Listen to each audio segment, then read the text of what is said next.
everyone, welcome back. Okay, so I have for you the final book haul of 2024. So I know I just recently did a book haul in November, some books I got for my birthday. I did get some money and I ended up spending it on books. I just haven't hauled them yet because at the time when I filmed my November video, these were not in my life yet. So Book Outlet was having an amazing Black Friday sale that was a little bit extended past actually Black Friday. So I took advantage. Each of these hardcover books I'm about to show you I got only for $5.99. I had a $5 credit as well. So the next 8 books total, I only spent $47. So let me show you what they are. Most of them I have not read. A couple I have and just didn't own a copy. This first one is Sarah Pearse, The Retreat. This is book 2 in a series. I don't even know what this is about. I know it's a mystery book. It takes place on an island in a wellness retreat off the coast of England. And I don't want to read too much because, like I said, I believe it's Detective Ellen Warner. It's book 2 in that series. And so I picked that up for $5.99. Next one is a Read with Jenna book, which if you saw my wrap up, I really, really, really loved All the Colors of the Dark by Chris Whitaker. And this is that was a Jenna book club pick as well. And this is the Whalebone Theater by Joanna Quinn. It's such a cool cover. I think this is beautiful. Don't know what this is about other than I've heard people talk about it. I think there's a circus maybe. I could be making that up. Let's see. A transporting, irresistible debut novel that takes us from the cavity of a beached whale to undercover operations during World War II. A story of love, bravery, lost innocence, and self-transformation. All of that sounds good. So I guess it's a little bit of historical fiction. World War II. So I picked that up. I was way off about the circus. Maybe this curtain just makes me think of the circus for some reason. I'm not sure why that was in my head. That's okay. Thank you for being here. Okay, Pretty Things by Janelle Brown. I actually have this on my Kindle, but I own other books by her, and I wanted to have this on my shelves. I've not read it yet, but I'm sure I'm going to love it because I loved Watch Me Disappear by her. So when this was such a good price, I picked it up. This is another mystery book. It says 2 wildly different women, one a grifter, the other an heiress, are brought together by the scam of a lifetime. So I think these 2 women get together. Yeah, let's say it says Nina once bought into the idea that a fancy liberal arts degree would lead her to a fulfilling career. When that dream crashed, she turned to stealing from rich kids in LA alongside her Irish boyfriend. Nina learned from the best. Her mother was the original con artist, hustling to give her daughter a decent childhood despite their wayward life. But when her mom gets sick, Nina puts everything on the line to help her, even if it means running her most audacious, dangerous scam yet. Okay, Vanessa is a privileged young heiress who wanted to make her mark in the world.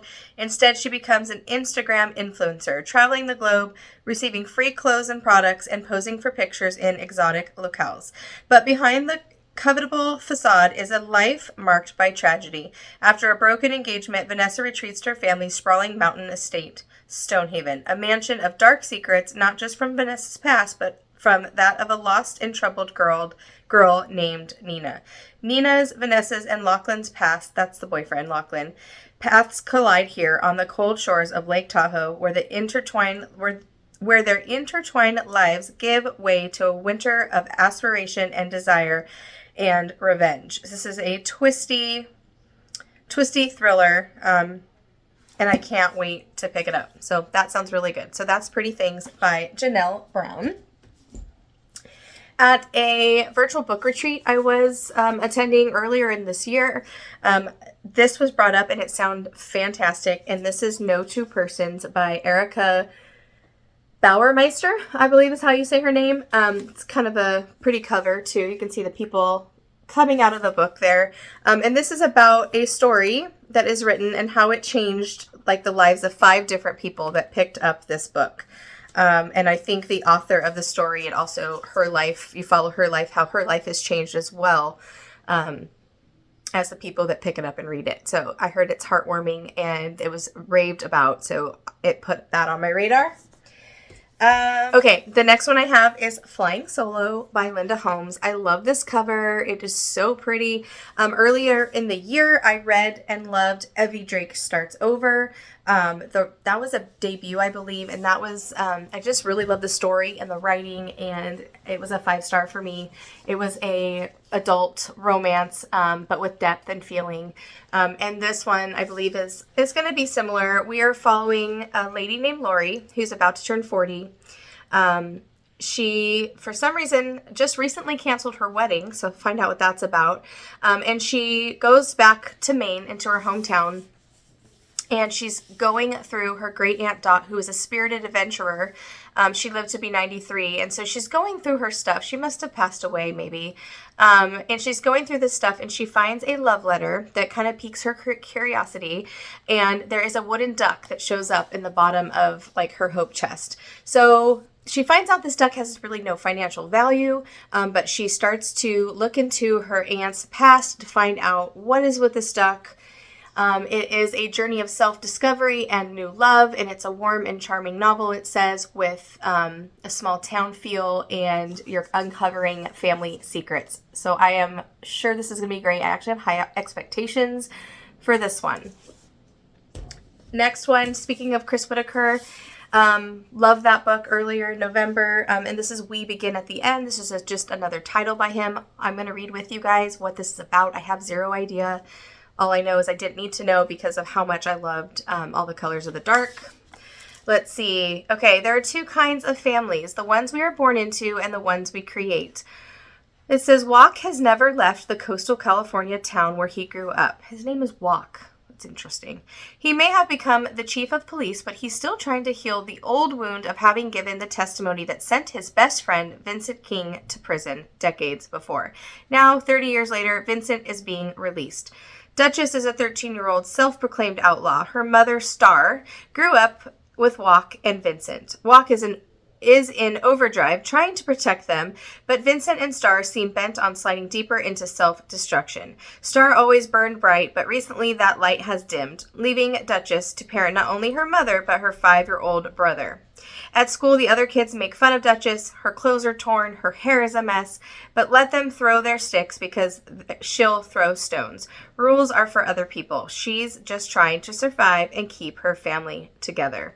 So these characters are going to collide somehow. I don't want to know more. I don't need to. This one's actually a lot shorter than the other Chris Whitaker one. But I have a feeling he's going to do a lot with these pages, and I'm going to be obsessed with this book. All right, 2 more from Book Outlet. I'm Losing Light. Of course I am. Story of my life. Still See You Everywhere by Lisa Gardner. This is book 3 in this particular police procedural, Frankie Elkin. I read the first one earlier this year. She was looking for a missing girl, a missing Haitian teenager. And so she continues on her journey. You're following her. This is book 3 of her, I'm assuming, just going around solving missing people cases. So I picked that up because I have the first 2. This one I have actually already read before, and I loved it. This is by DJ Palmer. I read The New Husband last year and enjoyed it. And gosh, I read another one, a couple more by... Okay, I lied. So DJ Palmer wrote Saving Megan, which I own and have not read. The New Husband, which I own and read and really enjoyed. And then I've read this one, The Perfect Daughter. So this one was different. I'm trying to think back. I can tell you what it was about, but I'm worried it'll be spoilery. So I need to remind myself what is on the cover. Yes, okay. So in this one, the daughter, named Ruby, she has multiple personality disorder, which is fascinating to me. And it's a mystery built around that. There's a crime, and you're trying to follow to find out, was the daughter guilty? Did she do it? And it definitely explores that world of multiple personalities. I couldn't put this one down. I really enjoyed it. I don't really hear anybody talking about it either. So maybe you should pick it up and check it out. It says, meet Ruby. She speaks with only a British accent. Then there's Chloe, a perfectionist who strives for straight A's in school. And then along comes Eve, who is spiteful and vicious. All of them live inside Penny. Or do they? Okay, so Penny... Ruby's not her name. That's one of her personalities. So it is, it isn't. You're following Penny. She's a 16-year-old, and it says she's a murderer. Her guilt is beyond doubt. She's found alone in the victim's apartment, covered in blood, holding the murder weapon. The victim's identity and her secret relationship to Penny give Penny the perfect motive, sealing the deal. All the jury needs to decide now is where Penny will serve out her sentence. Will she be found not guilty by reason of insanity, as her lawyers intend to argue, or will she get a life sentence in a maximum security prison?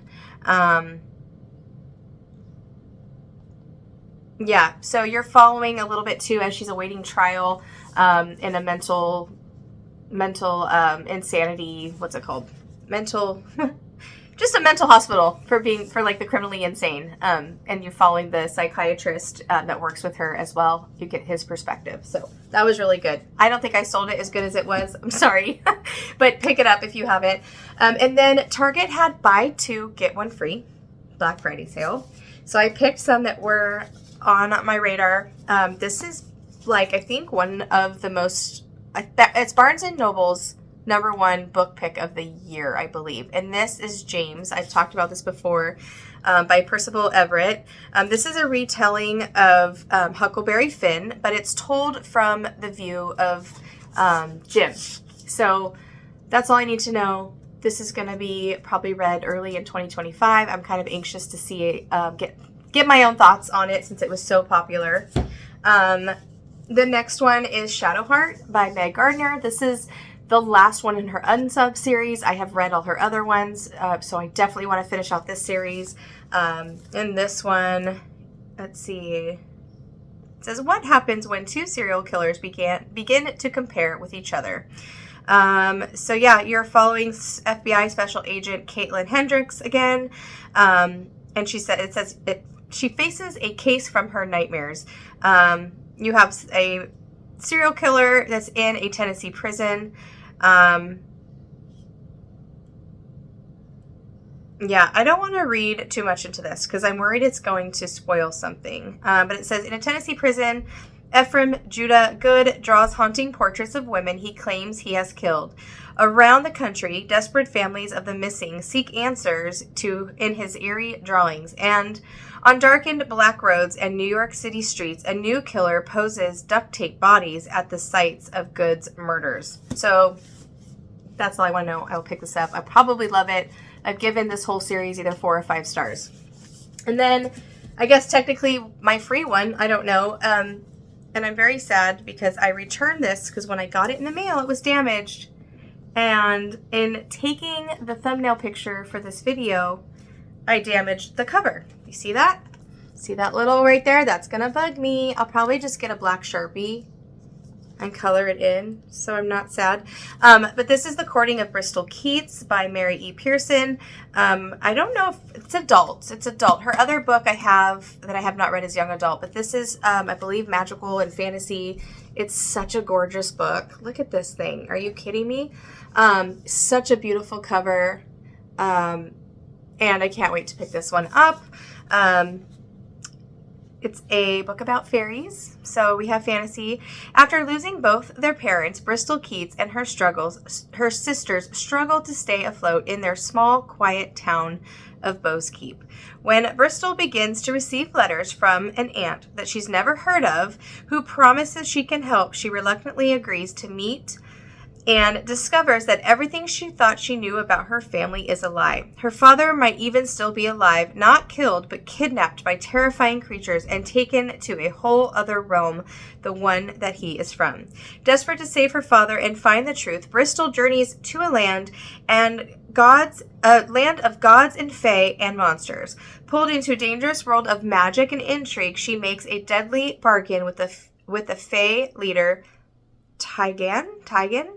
But what she doesn't know is that he's the one who drove her parents to live a life on the run, and he is just as determined as she is to find her father, dead or alive.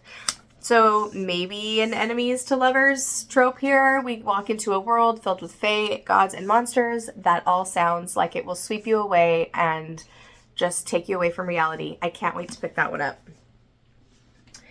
And then I went to an independent bookstore with my mom and sisters, and in that one, I actually picked up it was buy two, get one free as well. I picked up 2 different books that were gifts for people for this Christmas, which I won't share right now, but then the free book went to me, and that is by Lynda Rutledge, and this is West with Giraffes. My mom and her book club in California actually read this. I think she said it was earlier this year in 2024 for her book club, and they all raved about it, loved about it. I first heard about this on Krista's channel, Books and Jams.